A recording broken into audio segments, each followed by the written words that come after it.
David Cameron a un grand problème.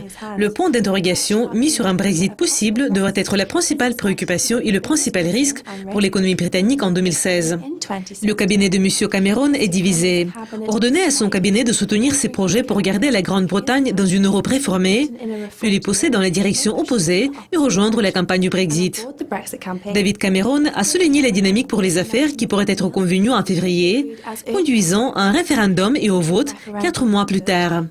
Donc, même si la date n'a pas encore été fixée pour le vote sur l'Union européenne, l'événement pourrait avoir lieu au milieu de 2016. Le redressement de l'économie en 2015 a donné au Royaume-Uni un soutien de la stabilité, le chômage a reculé à des niveaux d'avant la crise financière, la croissance des salaires s'est accélérée et la chute des prix de l'énergie et des produits alimentaires a soutenu une forte reprise menée par la consommation. Les investisseurs ressentent les craintes en matière du Brexit, ce qui est compréhensible. Les sorties pourraient laisser en dehors de la Grande-Bretagne les entreprises, ce qui va mettre en question la volonté d'investir au Royaume-Uni. Les craintes en matière du Brexit dépassent les craintes des économistes pour le Royaume-Uni sur des questions telles que le marché du logement au Royaume-Uni, le terrorisme, les bulles d'actifs et le déficit du compte courant. Selon les économistes interrogés par Bloomberg, les craintes telles que la campagne présidentielle aux États-Unis, le manque de liquidité et le resserrement de la réserve fédérale ne représentent aucune menace importante à l'économie britannique. On prévoit également qu'en 2016, la Banque d'Angleterre ne va pas ressentir aucune urgence pour relever les taux d'intérêt.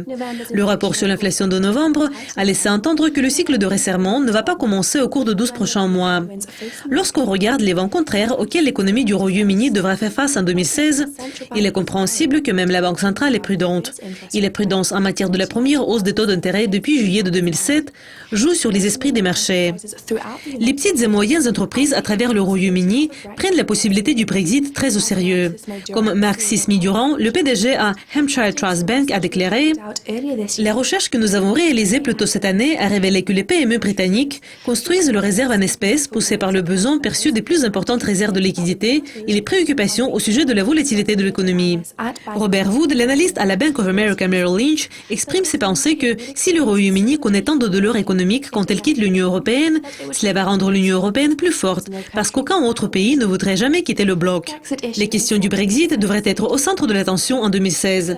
Le sommet prévu pour le 18 et le 19 février avec les dirigeants de l'Union européenne sera le prochain indicateur clé de l'avenir du Brexit. C'est tout pour aujourd'hui. Restez à l'écoute de Lucascopy TV. Au revoir.